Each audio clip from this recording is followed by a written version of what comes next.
Hello, in this video I will tell you what kind of information you should never ever share with recruiters. Of course, I don't have anything against recruiters. Recruitment industry is quite useful if you are a qualified professional. So, for example, if you are a software developer, or if you are doing anything else that's in demand, the existence of recruitment industry allows you to just post your resume on job sites, and then recruiters will contact you. You don't have to apply for jobs manually. And it's always good to have somebody else negotiating employment on your behalf. Having said that, you should never forget that recruiters are salespeople, and just like in any other sales-related industry, where people earn commissions for successful sales, sometimes you would encounter some bad apples. This is why you should never trust recruiters 100%. And this is precisely why there are 3 information types that you should never ever share with recruiters.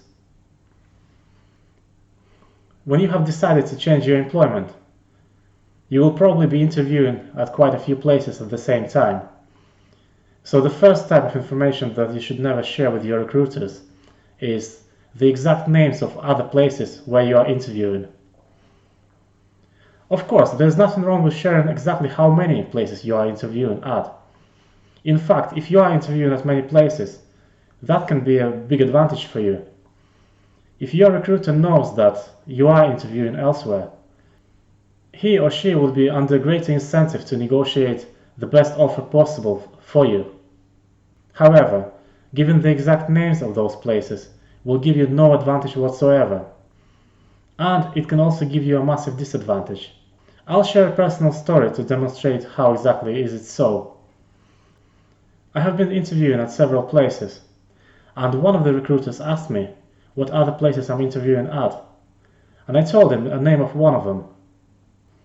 After hearing this information, that recruiter has decided to call the recruiting manager of that company, tell him off for trying to steal his candidate, and later wrote to the same recruiting manager, offering him to consider some other candidates for that vacancy, essentially to compete with me. How do I know about it? Well, on that particular occasion, the recruiting manager has decided to share that information with me. However, as you can imagine, that is fairly rare. In most of such cases, the recruiting manager will not be willing to share that information with you. So essentially, when you are telling your recruiter that you are interviewing at other places, and when you are giving your recruiter the names of those places, you are putting yourself under risk.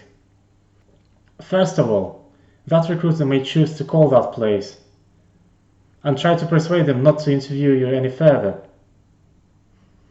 The second risk is that that recruiter is now notified that there is a vacancy at that place, which that recruiter will be more than happy to fill with his or her own candidates.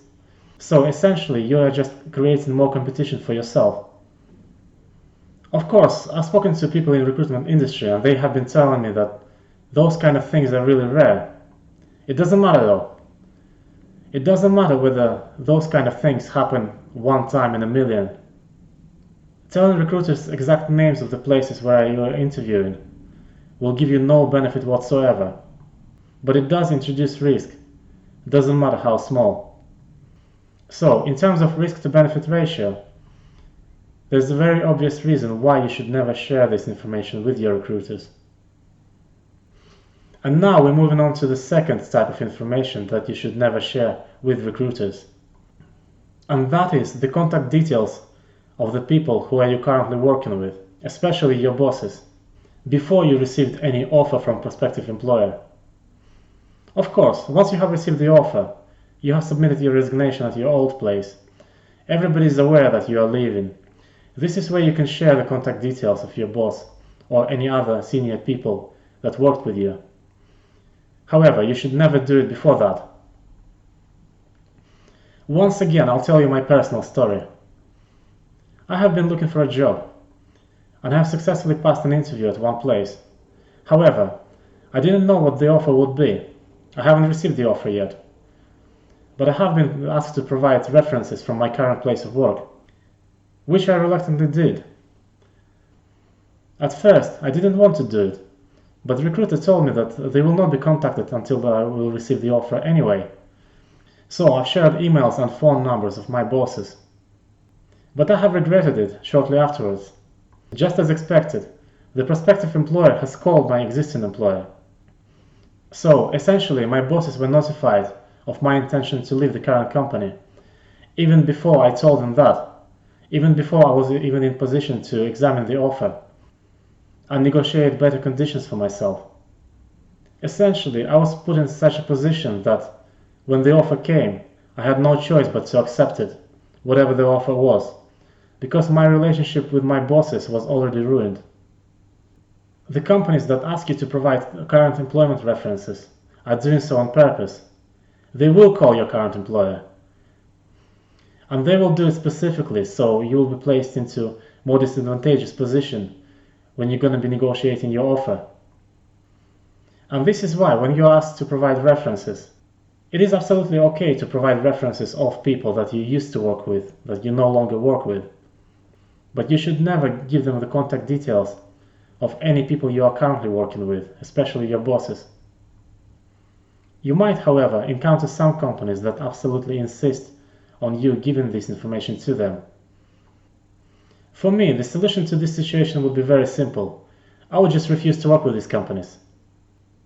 Seeing that the company is trying to manipulate you right from the start, imagine what the company will be like while you're going to be working for it. Such company is probably not going to be the best possible employer for me. And don't worry about it. If you are doing one of in-demand jobs, such as software development, you will be able to find a good job for yourself. Saying no to any particular company is not a big deal, trust me. The third information type that you shouldn't give to recruiters is a bit less categorical than the first two. It's got some caveats. Under certain circumstances, you will have no choice but to provide this information. And that is your current salary. Of course, this particular thing depends on where you are in the world. There are certain countries and certain regions within certain countries where even asking such a question would be illegal. So, for example, if you are living in New York, the prospective employers and the recruiters would not be legally allowed to ask you this question. However, in many more places, they will be asking you this question, and quite a few organizations will refuse to work with you unless you will provide the answer to them. The danger of this is that your current salary may be something that is way less than the market would be able to pay you for your current job. If that is the case, then you will be under disadvantage in the negotiation process. But there is a fairly easy way to solve that. Just tell the recruiter the way things are now, and absolutely insist that you will absolutely under no circumstances agree to work for less than a specific amount. I have done it several times now.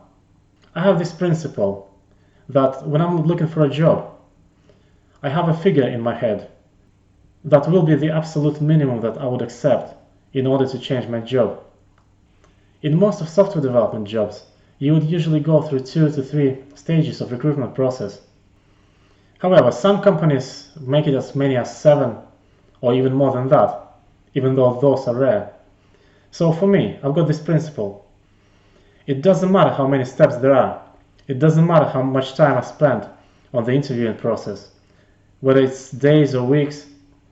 If, at the end, I get an offer, and the offer is below that figure that I had in my head from the start, I will absolutely refuse that offer. And I tell these recruiters up front. Yes, of course, whenever this happens, I always have to argue my case with recruiters. They always try to persuade me to accept that offer. They always plead with me and tell me that they spent so much time working with me. But my conscience is always clear, because I always tell them right from the start that I will absolutely refuse to accept anything that is below a certain figure. In my career, I have changed quite a few places, and every time I did it, I spoke with quite a few recruiters and had quite a few interviews at several different companies. And unfortunately, I have encountered situations like that on several occasions. However, despite this, in every single case, I was assertive. I did say no to every single lowball offer that I have received.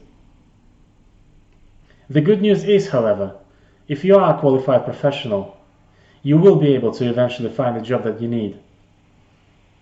And trust me, it doesn't matter how much time you waste on dead-end recruitment processes. It doesn't matter if you've spent weeks interviewing for a position that you would eventually have to say no to because it doesn't match your salary expectations. It's always better to spend several weeks than it is to spend half a year or even a year earning a salary that is way less than you would be comfortable with.